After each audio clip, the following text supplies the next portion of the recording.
Bueno, comenzamos de nuevo. Les doy las gracias por haber venido. Sobre todo gracias a Dios, que es el que nos reúne en su Espíritu Santo. Voy a comenzar esta reflexión con una lectura de la palabra donde el Espíritu Santo nos quiera llevar.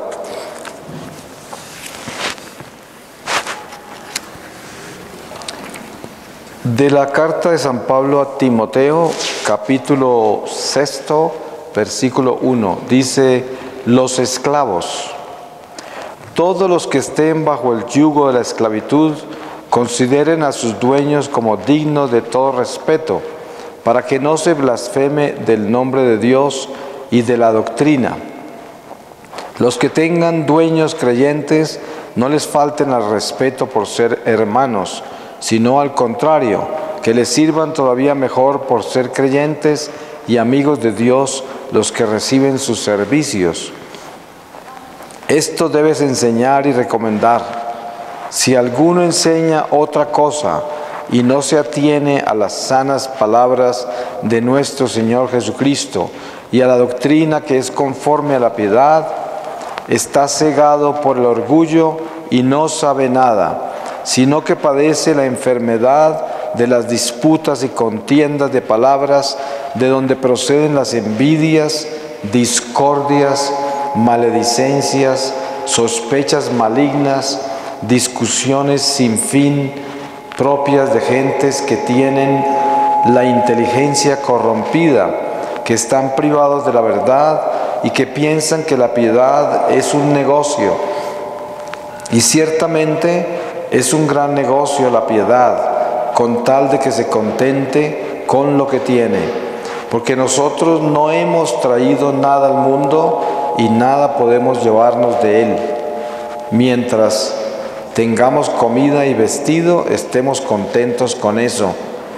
Los que quieren enriquecerse caen en la tentación, en el lazo y en muchas codicias insensatas y perniciosas que hunden a los hombres en la ruina y en la perdición. Porque la raíz de todos los males es el afán de dinero, y algunos, por dejarse llevar de él, se extraviaron en la fe y se atormentaron con muchos sufrimientos. Palabra de Dios. Pues voy a compartirles a ustedes en esta primera reflexión del día un tema sobre la esclavitud de los males de hoy, especialmente en la iglesia.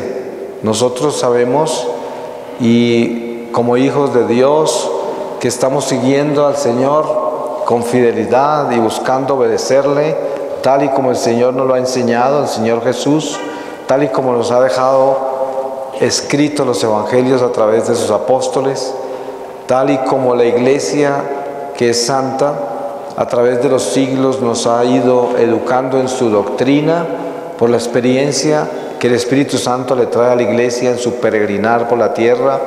Sabemos que, basado en las Escrituras, la iglesia nos ha entregado ese catecismo con el cual vivimos como si fuera nuestro estandarte, nuestro bastón, nuestros zapatos, porque es nuestra doctrina y con ella caminamos. Pero ¿qué sucede? Que hoy encontramos, y seguramente cada uno de ustedes que camina fielmente con el Señor y está trabajando para vivir la fe tal y como la iglesia nos la enseña, cada uno de nosotros tenemos una experiencia dolorosa de muchas cosas que están sucediendo en la iglesia, tanto en el clero como en los laicos. Escándalos, las prácticas de la nueva era, las teologías extrañas que niegan todos los principios de nuestra fe, con una soberbia y con una arrogancia intelectual que se vuelven hasta violentos cuando nosotros les contradecimos sus enseñanzas erróneas. San Pablo nos advierte que vendrán tiempos, seguro se refería a estos, en que vendrán a enseñarnos falsas doctrinas. Y se refiere a gente en la iglesia. Miren que hoy mismo, en esta palabra que les leo, que les acabo de leer, está hablando de gente que está con el afán del dinero, y gente que está enseñando cosas falsas para beneficiarse, cuando sabemos que si somos apóstoles en nuestra iglesia, el dinero no puede ser nuestra intención. Lo que gratis nos dan, gratis lo entregamos. No vamos a cobrar por eso, pero desafortunadamente mucha gente se lucra de las cosas de Dios. Terminan convirtiendo la iglesia en una industria personal para beneficio personal. Pero lo que yo creo que es más grave de todo lo que está sucediendo en la iglesia hoy son todas estas influencias de la nueva era, que la vemos en los conventos, en los monasterios, en las parroquias, y es un espíritu muy agresivo. Cuando hay una parroquia tomada por la nueva era y en esa parroquia están practicando cosas que no deben practicar, como son todas las tradiciones del hinduismo, del budismo, del sintoísmo, el taoísmo, todos esos ismos que llevan al abismo, que son tantos, y nosotros nos atrevemos a denunciárselo al párroco o a las personas encargadas de la iglesia. Si toda la parroquia está contaminada, obviamente que nosotros terminamos siendo arrojados de la parroquia y perseguidos por haber rechazado esas enseñanzas falsas, esas costumbres que no pertenecen a la iglesia. No estamos acá para presentarnos como unos fanáticos, ni tampoco como unos escrupulosos, ni tampoco como personas que juzgan a nadie, pero estamos acá para denunciar y también para exhortar, que ese es un deber que tenemos como católicos, como cristianos que somos. Tenemos que denunciar las cosas que están mal, pero tenemos que hacerlo con caridad, con amor, con compasión, sin perseguir a nadie, sin descargarles el peso del libro de la ley, sino con un corazón santo, que quiere decir el corazón que reconoce que es un pecador, que todos tenemos defectos, que todos nos podemos equivocar, y que tengamos la oportunidad de pensar que esas personas que son monjas, sacerdotes, laicos comprometidos, que caen en estos errores, se pueden convertir, pueden cambiar su camino, así como nosotros también hemos regresado al Señor, porque alguien nos exhortó, porque alguien nos inspiró, porque vimos una luz. Entonces, esas personas que están perdidas y confundidas hoy en la iglesia, tanto en el clero como los laicos, necesitan nuestro amor, necesitan nuestras oraciones, necesitan que nosotros apoyemos la conversión que necesitan. Miren que es bueno denunciar lo que está errado, es bueno denunciar y exhortar al mismo tiempo, como dice San Pablo, a tiempo y a destiempo, pero no se puede hacer eso si no tenemos amor. Entonces no se trata de escandalizarnos, ni se trata de perseguir a nadie, sino de corregir las cosas como se deben corregir en nombre del Señor, que es con ese amor y esa caridad y esa paciencia, esa compasión, y así podemos conseguir la amistad y la atención de las personas que están equivocadas. Posiblemente no van a poner atención en el momento que los exhortamos. Es posible que se ofendan y de pronto hasta no nos vuelven a hablar. Pueden pasar muchas cosas, pero mientras que nosotros hagamos eso con caridad, con compasión, con amor, eso nunca se les va a olvidar, porque realmente no las ofendimos, realmente no las perseguimos, realmente no las juzgamos a esas personas, sino que las exhortamos. Y por eso esa exhortada es la misma disciplina que tiene el Padre bueno con sus hijos. Los corrige, los dirige, pero no los juzga. Y esos hijos nunca se olvidan de esas lecciones, porque son lecciones dadas con amor. En el momento duelen, porque uno no quiere dejar el pecado, uno no quiere admitir que está errado, y especialmente personas adultas que están practicando cosas de la nueva era en la iglesia, tienen un espíritu, que es ese espíritu de la nueva era, que es un espíritu supersticioso, malicioso, agresivo, manipulador, mágico, encantador, seductor. Ese es el espíritu de la nueva era. Miren que esto se traslada también a muchas partes de la medicina alternativa. Hay muchas opciones de la medicina alternativa, y con esto no demonizo la medicina alternativa, porque cuando hay medicina naturista y son cosas naturales, pues de ahí vienen toda la medicina química, de ahí nació la medicina. Pero cuando eso tiene tratados esotéricos y mágicos envueltos en la medicina naturista, pues ya se convierte en algo que no es de Dios, y que a pesar de que nos sana, que nos cura las enfermedades del cuerpo, nos daña el alma. Y por eso es que hay tanta confusión, porque mucha gente que está muy enferma y que en muchos casos está desahuciada por los médicos, de repente encuentra en la medicina alternativa, mágica o esotérica, encuentra la salud, encuentra que se mejora, y entonces a esa persona le queda muy difícil creer que eso es malo, porque ¿cómo pudo una cosa mala sanarle su salud física? Y des en cuenta que el Señor mismo explica, San Pablo explica en muchas formas, de que el diablo se viste de ángel de luz. No todo lo que aparece ser bueno es bueno, no todo. Les voy a poner un ejemplo básico que son los cimientos de esta reflexión. Jesús se encuentra con estas personas que dicen que en el nombre de Él sanaron enfermos, sacaron espíritus malos de ellos, y Jesús les dice: no los conozco, apártense de mí. Habían hecho todo en nombre del Señor, habían hecho sanaciones, pero el Señor no los reconoció a ellos. Obviamente que porque usaron el nombre de Jesús lograron hacer esas cosas, pero de ahí me traslado a lo siguiente. El demonio utiliza la naturaleza para actuar en nosotros. En el caso de muchas medicinas alternativas que tienen rezos, encantamientos, sortilegios, toda clase de cosas que uno no ve cuando las hacen, porque las están preparando, cuando están preparando esas bebidas, esos ungüentos, todo lo que ellos hacen, tiene espíritu del mal. Entonces cuando uno toma esas medicinas, usa esas medicinas en la forma en que se las administran, recibe ese espíritu del mal, y ese espíritu del mal lo sana de lo que tiene físicamente mal, pero queda ya en control de su vida, y poco a poco, no necesariamente al otro día, pueden tomar años, se manifiesta y comienza a atormentarle su vida, comienza a dañarle su vida.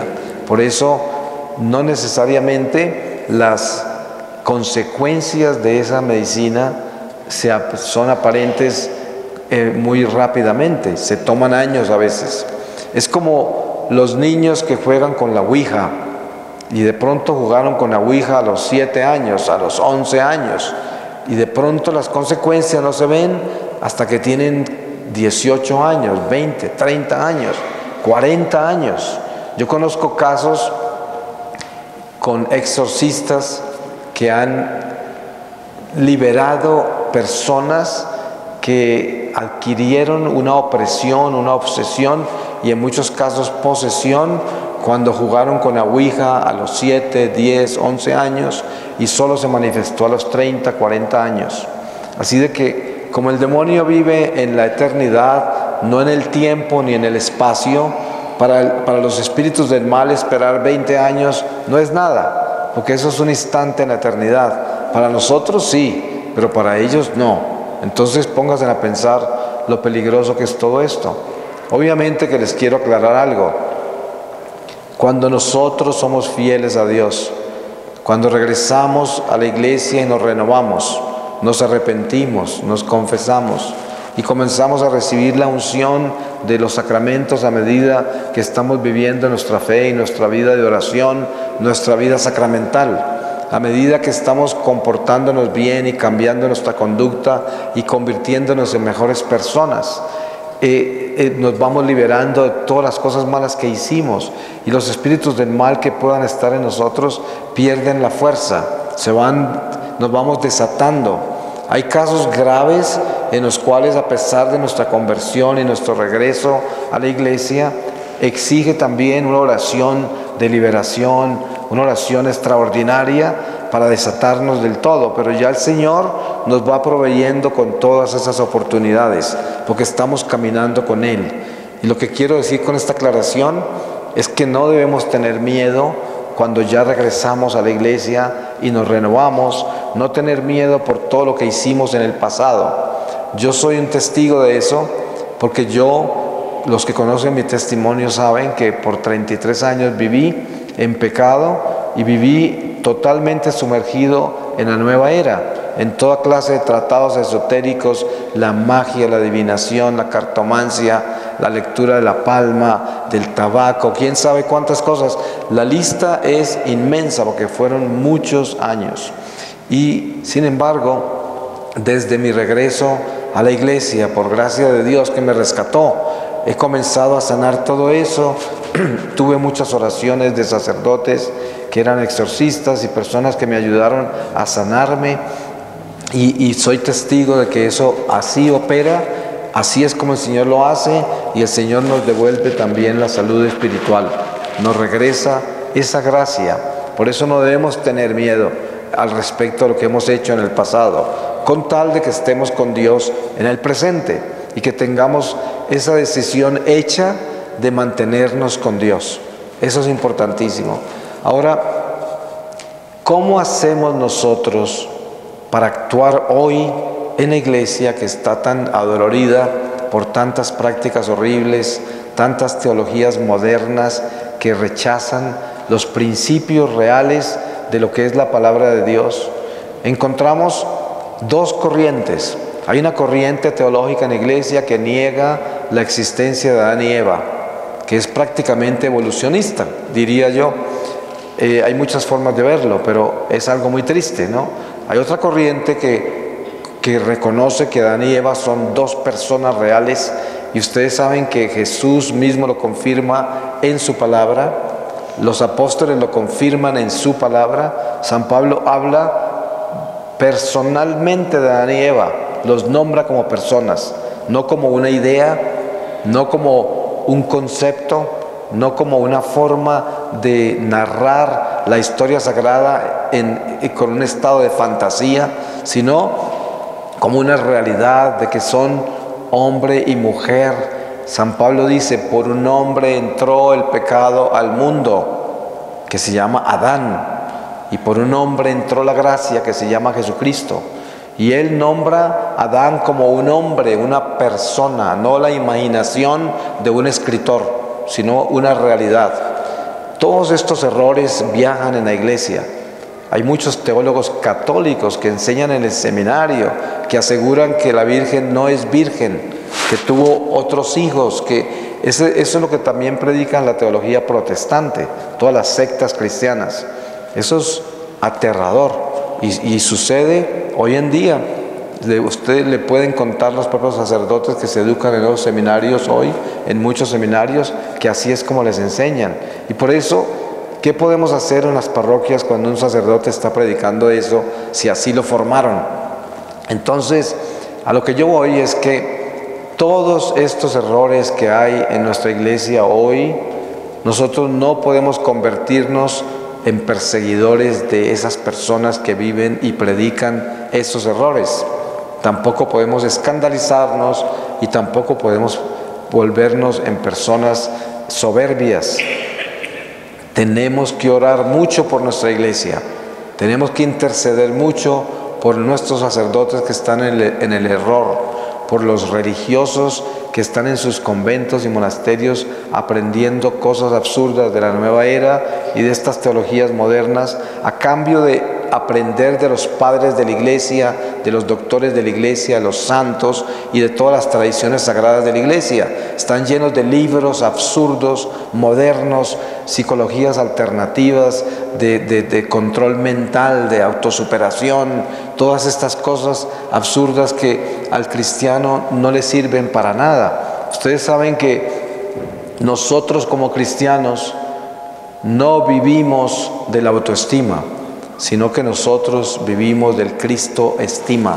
El estima nuestro es Cristo, no es nuestra propia autosuperación.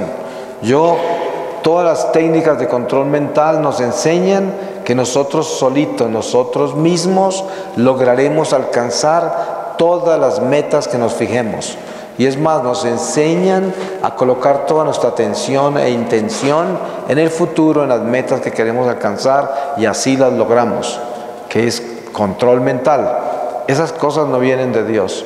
Está muy bien que a través de una terapia, una persona que ha sido abusada cuando niño, una persona que ha sido abusada por su esposo o por su esposa, de pronto necesite ayuda psicológica para que un psicólogo le devuelva esa capacidad de ser un ser humano íntegro y que tenga la capacidad de confiar en sí mismo y saber que es un hijo de Dios, que tiene derecho a tener su libertad y a tomar sus propias decisiones. Este es un caso muy diferente, ¿no es verdad?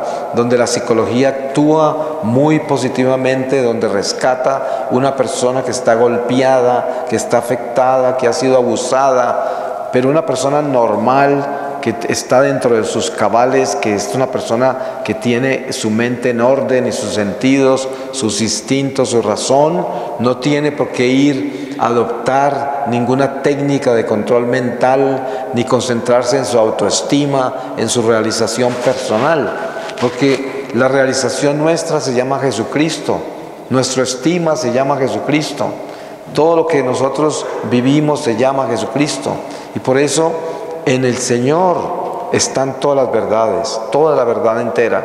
En el Señor está el camino, y por lo tanto, si nosotros creemos eso, si nosotros obedecemos eso, caminamos con Dios y nadie nos podrá confundir, porque tenemos la verdad, caminamos con ella, nuestras sandalias están hechas de la palabra de Dios, así es. Y nuestros pies son prontos a caminar hacia la palabra siempre, no van hacia ningún otro lugar. Es muy triste ver cómo mucha gente que es pueblo de Dios se deja engañar por tanta fantasía que predican hoy, tanta mentira, tanta conspiración, tanta cosa absurda que se transmiten y se pasan a través del internet de un lado para otro y se leen todo eso. Ojalá que le gastaran más tiempo al catecismo, a la doctrina social de la iglesia, en vez de leer tanta confusión y tanta basura en internet. Yo les aseguro que la salud de la iglesia depende de nuestra sobriedad, de nuestra disciplina, de nuestro orden, de nuestra moral. Debemos tener cuidado con lo que leemos, debemos tener cuidado con la gente que está persiguiendo a la iglesia, que son los mismos católicos. Ustedes saben que todos estos movimientos que se arman en la iglesia de pronto a través de cualquiera que los inspira, son movimientos que hay que tenerles mucho cuidado, porque son movimientos apasionados que no tienen caridad, no tienen compasión con nadie y que están persiguiendo, juzgando, anunciando, creando escándalo.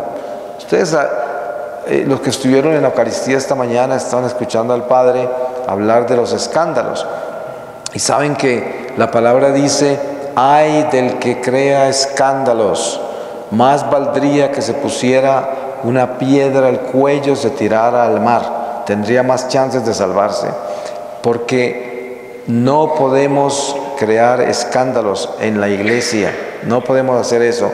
Entonces debemos tener mucho cuidado con todo lo que leemos. Cuando usted abra su internet y usted se conecte con las redes sociales en las que participa, cada que usted vea que hay escritos que están persiguiendo a la iglesia, que están haciendo cosas contra la iglesia, así sea gente de la iglesia, bórrelos, no los lea ni se los envíe a nadie. Miren que las cosas que están erradas en la iglesia se tienen que solucionar en la iglesia. Las redes sociales, todo el mundo las lee, gente de la iglesia y gente que no es de la iglesia. Entonces eso se llama escándalo, así no se transmiten las cosas. Las cosas se tienen que discutir en la iglesia. Si usted está confundido como católico sobre algo que está pasando en la iglesia, usted debe solicitar al párroco de su iglesia, a las personas que lideran su iglesia, que se haga un foro, una reunión para que se discutan las cosas que están confundiendo a las personas de la iglesia y se haga en una forma humana, caritativa, inteligente, sin soberbia y sin violencia y sin persecución. Y en esa forma sí se justifica de que usted denuncie lo que usted crea que está errado de parte del clero o de los laicos o cualquiera que sea su queja. Pero nunca se ponga a propagar eso por internet, nunca se ponga a hacer escándalo con eso, porque miren que los débiles en la fe se van a ir. ¿A dónde cree que caen los débiles en la fe cuando los escándalos de la iglesia los atormentan y los avergüenzan? Caen en manos de las sectas. Otros caen en manos de los magos, de los brujos. Ustedes saben que todo brujo, todo mago, especialmente en nuestros países de Latinoamérica, en Filipinas, en países católicos, siempre están vestiditos de blanco, tienen santicos, tienen velas, oraciones de la iglesia y le hacen creer a usted que toda esa magia que practican es de Dios, porque es que me oró, es que me rezó la Ave María, es que me puso una velita no sé dónde, es que hizo esto, me dio a tomar tal cosa, todo era de Dios, lo bendijo, me echó agua bendita y con eso los engañan, porque el demonio se viste de ángel de luz, por eso. Y el demonio no tiene ningún problema con rezarle a usted lo que usted quiera oír, con tal de engañarlo, con vestirse de angelito, con tal de engañarlo. Y de paso, robarlo, porque nunca lo hacen gratis. Y los que lo hacen gratis, quién sabe detrás de qué van. Entonces, es importante que nosotros cuidemos a nuestro pueblo, al pueblo de Dios, cuidándolo de una forma que nunca creamos escándalos para que no se vayan asustados a otros lugares. Porque esas sectas los abrazan inmediatamente y les dicen, ¿se dan cuenta? Esa iglesia es del diablo. Mire todo lo que están haciendo allá. Mire cómo están persiguiendo a sus propios sacerdotes, obispos, cardenales, al Papa, cómo están escandalizando todo y sacándolo al público para que todo el mundo lo vea.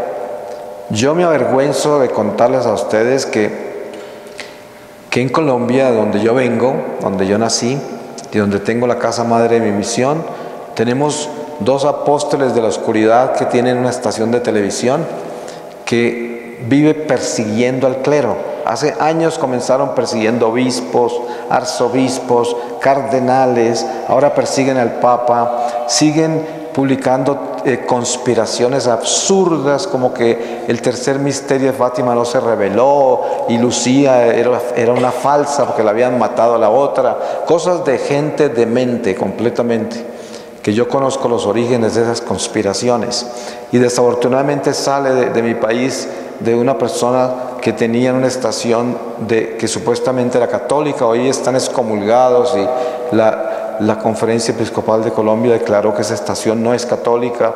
Si por casualidad ustedes se han sintonizado con esa estación, nunca la vuelvan a poner, nunca vuelvan a escuchar lo que está diciendo esa gente, porque son apóstatas y están tomados por un espíritu del mal, y yo no tengo ningún miedo ni ningún problema con denunciarlos.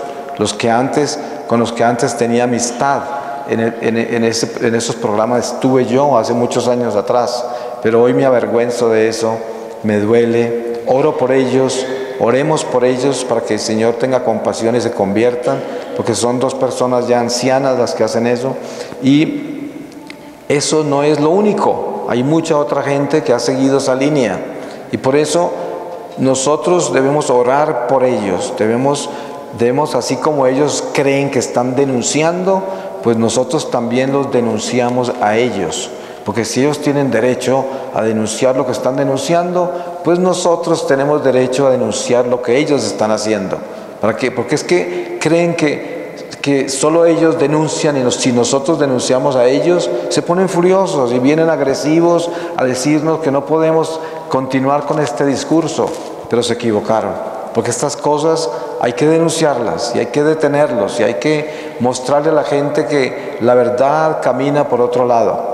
Nosotros debemos ser obedientes a la iglesia y la ropa sucia de la iglesia se lava en la iglesia.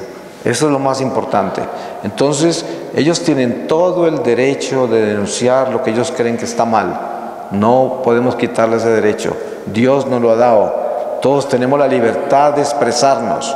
Pero lo que no tienen derecho es en hacer escándalo con eso y utilizar una estación de televisión. ¿Ustedes se imaginan toda la gente que ve una estación de televisión?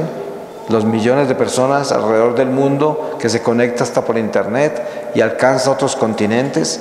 ¿Y qué porcentaje de ellos no son católicos? Mucho porcentaje de gente que entra a ver qué dicen los católicos y se aprovechan las sectas, todo mundo, y así empiezan a robarse los católicos amparado en esas noticias que están dando y en eso que los mismos católicos están publicando. Por eso es que yo estoy hablando de esto porque es algo muy grave. Y yo pienso que la mayoría de ustedes acá entienden bien lo que yo estoy diciendo. Solo por hacer una prueba en este momento, ustedes podrían, los que entienden lo que yo estoy diciendo, los que creen que es importante denunciar esto y los que están de acuerdo con que no debemos hacer ese tipo de escándalos, ¿pueden levantar la mano? Sí, pues son todos los que están acá. Yo me alegro mucho de eso y les doy las gracias por el apoyo a lo que estoy diciendo y porque también demuestra que estamos de acuerdo en esto. Aquí somos más de 2, ¿no? Somos muchos en este templo en esta mañana y mucha gente que nos ve también, seguro, mucha gente está en la misma línea. Habrán otros que no están de acuerdo y que estarán ofendidos. Pero no es que se trata de crear dos corrientes en la iglesia y dividir la iglesia. No se trata de que nosotros somos un grupo y esos que persiguen la iglesia son otro. Es que lo que estamos haciendo acá es buscando la unidad. ¿Y cómo se busca la unidad? Aceptando que hay personas que se equivocan, que son nuestros hermanos en la fe, aceptando que el demonio es muy astuto y que se toma, especialmente la gente inteligente, que tiene preparación académica, es la más vulnerable, personas de alta sociedad, es la más vulnerable a que caigan en esto, porque fácilmente caen en la soberbia.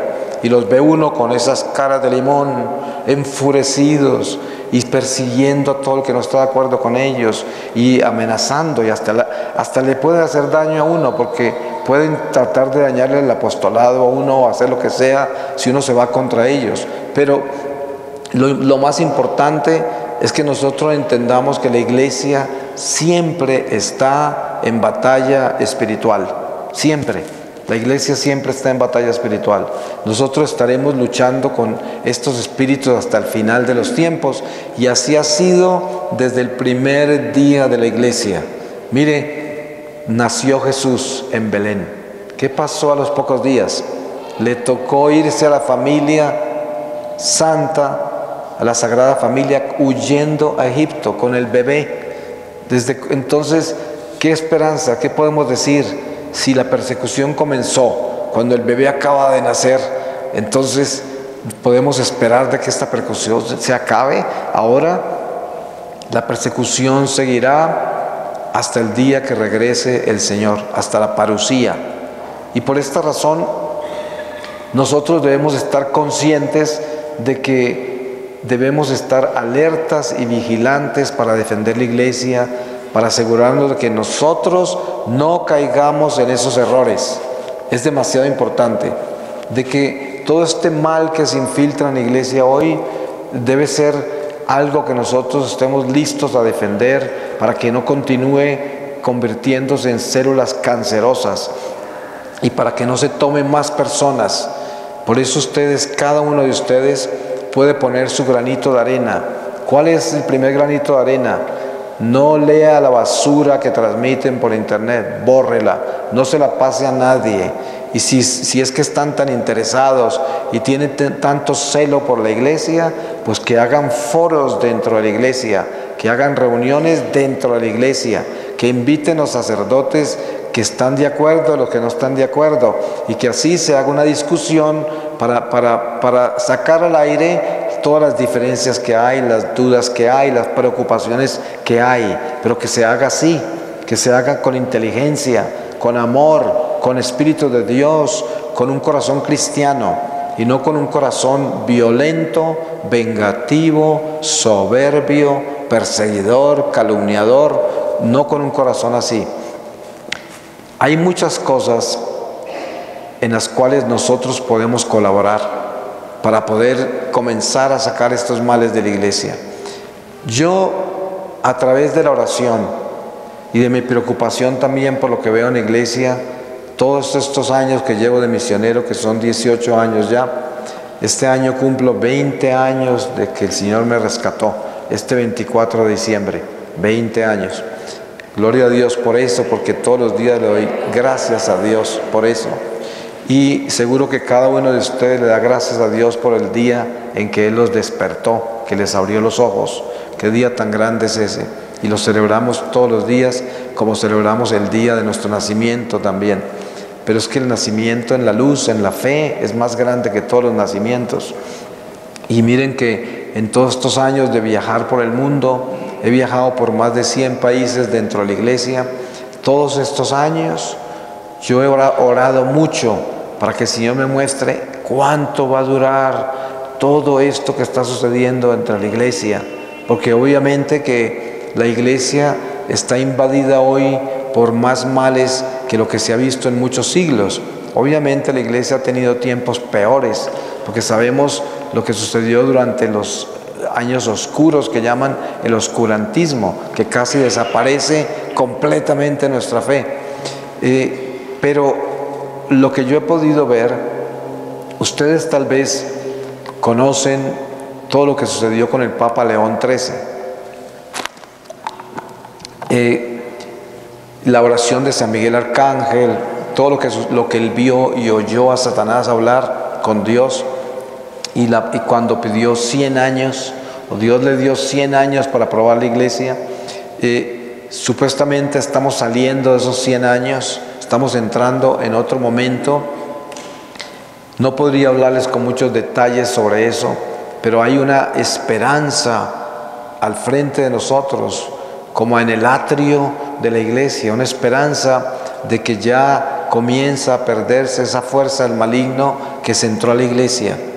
Después del Vaticano II ocurrieron muchas cosas de mucho clero y mucho laico que interpretó completamente erróneamente todo lo que el Vaticano II enseñó, y por eso ocurrieron cosas tan radicales en el comportamiento de monjes, monjas, sacerdotes después del Vaticano II, y por eso muchos tradicionalistas persiguen el Vaticano II diciendo que es el culpable de todas las cosas malas que hay en la iglesia hoy. Obviamente que también están equivocados ellos, porque el Vaticano II produjo unos cambios muy importantes. Lo que pasa es que fueron mal interpretados por oportunistas, por gente que quería hacer todo lo contrario a lo que el Vaticano II enseñó.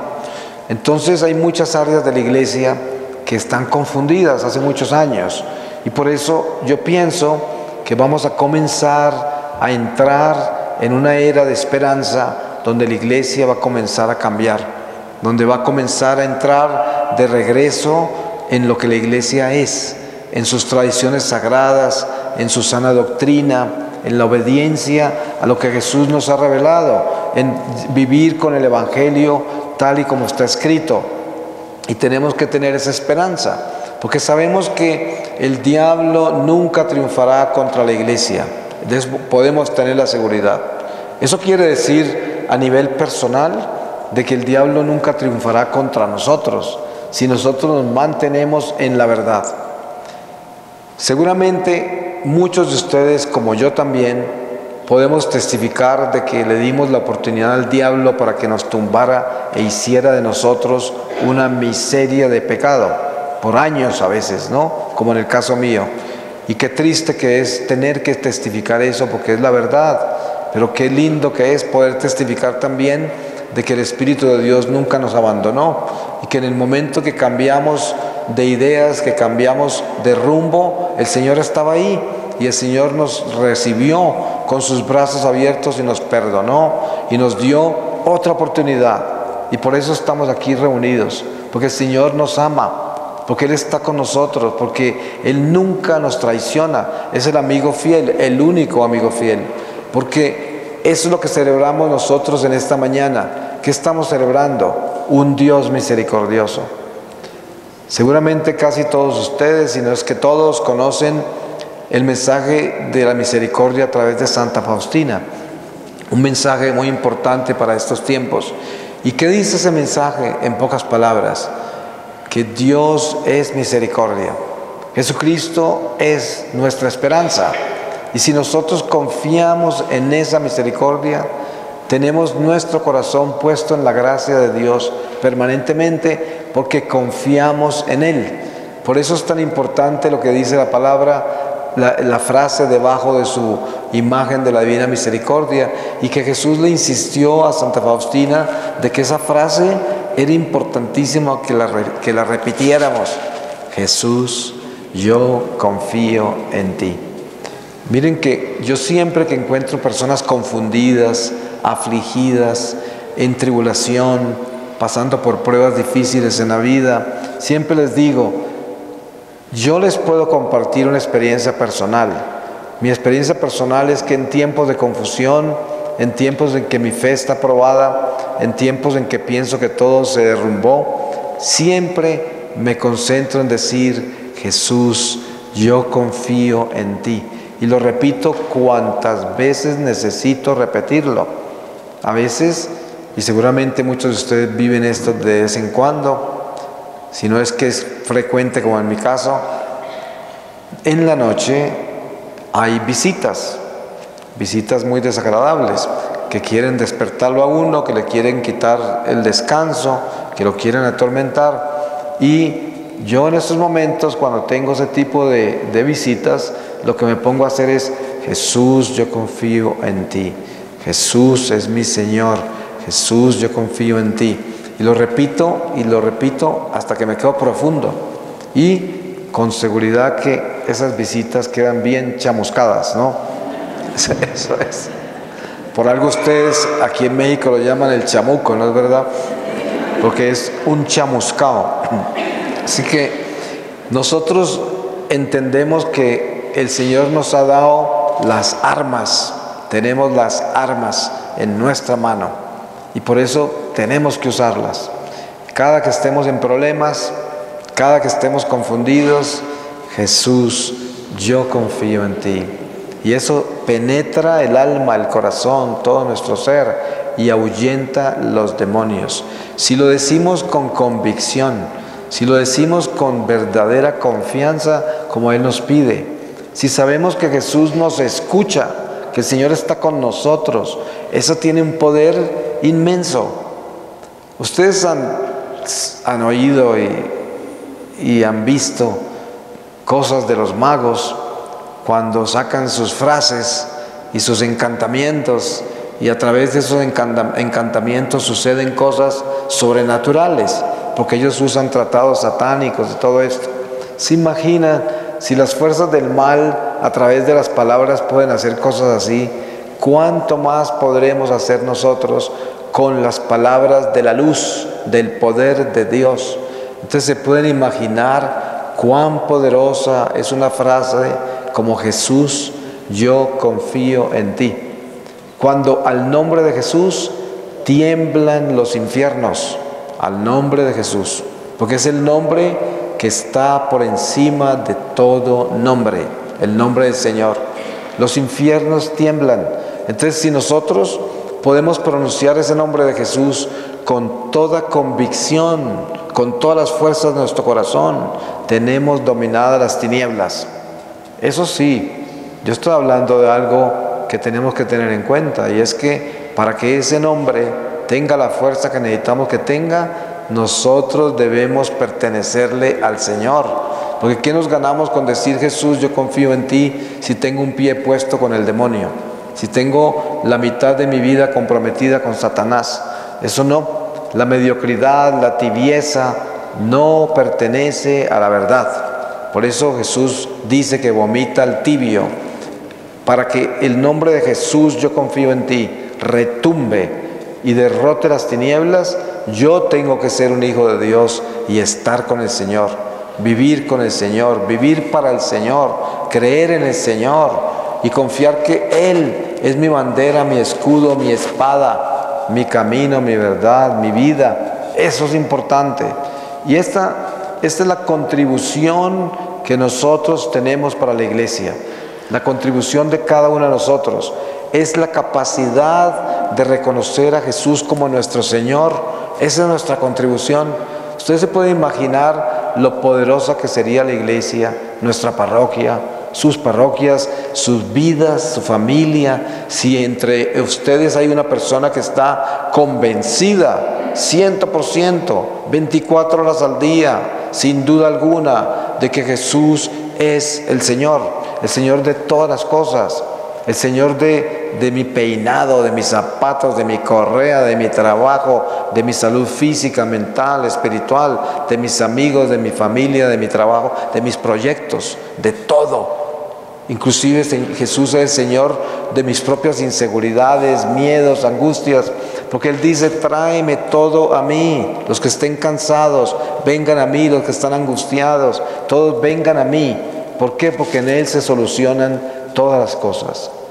Y lo más lindo de todo es que hay cosas que de repente no tienen solución en el momento, porque por alguna razón esas cosas o situaciones nos están purificando.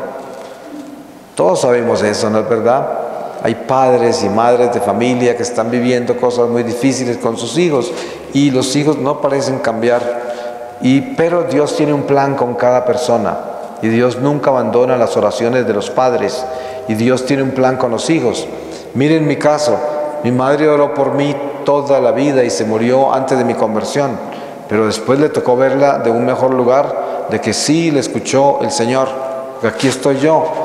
Las oraciones de mi madre fueron muy importantes y ella murió triste de no verme convertido. Sin embargo, el Señor tenía un plan diferente y tenía un tiempo para mí, para la entrada mía a la gracia.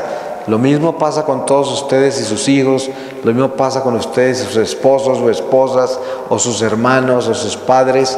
Todos tenemos una misión y estamos preocupados por esa misión para que eso dé fruto.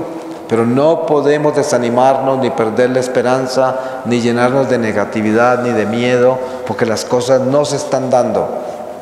Tengan la seguridad de que una madre, un padre, un hermano que ora por ese hermano, por ese hijo, que ora por esa persona que conoce, esa oración no va a ser ignorada por Dios. Esa persona va a tener una oportunidad, Dios se la va a dar. Porque nosotros estamos abonando esa oportunidad, porque nosotros estamos ahí orando por esa oportunidad. Para no ir muy lejos, la iglesia todos los días en cada Eucaristía reza por la conversión de todos los pecadores. Ustedes se imaginan cuántos pecadores se salvan todos los días durante cada Eucaristía. Ustedes saben que cuando se está celebrando una Eucaristía hay millones de personas alrededor del mundo muriéndose en ese instante. Y en esa Eucaristía levantan muchas almas que se hubieran podido condenar por esa Eucaristía. Cuando el sacerdote dice que la iglesia ora y aboga por todos los pecadores, por todas las personas que necesitan la ayuda de Dios y que en un momento dado el Señor las llama y no están preparadas. Y también personas que atentan contra su propia vida por los excesos, como los que conducen embriagados, la gente que usa drogas y se muere en sobredosis, la gente que por el vicio termina en la muerte antes de tiempo, antes de que el Señor les hubiera dado su tiempo. El tiempo que Dios nos da es un tiempo exacto, pero nosotros podemos eliminarlo con el pecado. Y por eso el demonio, que es la muerte, trata de traernos esa muerte prematuramente para que perdamos la gracia. Eso es muy importante de conocerlo. Pues dentro de lo que estamos haciendo aquí en esta reflexión, está en el corazón de esta reflexión la necesidad que tenemos para luchar contra la oscuridad que ha penetrado en la iglesia a través de las teologías modernas, a través de la nueva era y a través de esa desobediencia de los miembros de la iglesia por la sed que tienen por el dinero, la sed que tienen por todas las debilidades de la carne, como la impureza sexual, que hay tanto homosexualismo a veces en el clero y en los laicos, hay tanta promiscuidad, hay tanta deseo de poder, tanta soberbia intelectual por la preparación académica. Y todo esto es lo que estamos hablando acá, de que debemos combatir con la oración, con nuestros sacrificios, con nuestra comunión diaria, si es posible, ofreciéndola para que el Señor nos ayude a limpiar la iglesia, a renovar la iglesia, a rescatar la iglesia de tanto error, de tanta confusión. Es nuestra responsabilidad. Si hoy, en este retiro, sacamos como fruto el compromiso de orar por la iglesia, por el clero, por los laicos, todos los días de nuestra vida, les aseguro que sacaríamos mucho de este retiro. Porque necesitamos orantes, necesitamos gente que ponga esas rodillas para que nosotros alcancemos esa gracia del Señor, y pedirle que saque todas estas monjas, sacerdotes de la nueva era, que los saque de esos errores, que los saque de esas teologías modernas, absurdas, que niegan los principios mismos de las verdades reveladas en las mismas escrituras. Yo ayer hablaba de que en Bogotá tenemos un sacerdote jesuita que escribió un libro diciendo que Jesús resucitó sin cuerpo físico, y entre muchos otros errores que predica. Ahí está en su comunidad. Una persona de esas, yo no explico cómo puede continuar de sacerdote en una comunidad escribiendo semejantes herejías. Y así hay mucha gente escribiendo cosas así, sacerdotes, laicos, escándalos espantosos. Pues hay que orar mucho por ellos. Tenemos que dar nuestra vida por ellos, para que la iglesia se sane, para que la iglesia se limpie, para que nosotros no tengamos que llevar esta tristeza y esta pesadez que produce toda esta desobediencia, todas estas cosas absurdas que están sucediendo. Para terminar, ustedes saben que esto que estoy hablando yo, podríamos hablarlo por meses, porque así de grande es el problema. Pero en síntesis, eso es lo que pasa. Seguramente se me escapan muchas cosas que ustedes quisieran oír porque las saben, pero no alcanzamos. Y voy a pedirle al Señor su palabra para que sellemos esta reflexión en la palabra de Dios. Y les voy a leer de la epístola de San Pablo a los Colosenses, en el capítulo 4 desde el versículo 2, y dice así: Espíritu apostólico, sed perseverantes en oración, velando en ella con acción de gracias. Orad al mismo tiempo también por nosotros, para que Dios nos abra la puerta a la palabra y podamos anunciar el misterio de Cristo, por cuya causa estoy encarcelado, para darlo a conocer, anunciándolo como debo. Portaos prudentemente con los de fuera, aprovechando bien la ocasión, que vuestra conversación sea siempre amena, sazonada con sal, sabiendo responder a cada cual como conviene. En cuanto a mí, de todo os informará Tíquico, el hermano querido, fiel ministro y compañero en el servicio del Señor, a quien os envío expresamente para que sepáis de nosotros y consuele vuestros corazones. Y con él a Onésimo, el hermano fiel y querido, que es uno de los vuestros. Ellos os informarán de todo cuanto aquí sucede. Palabra de Dios.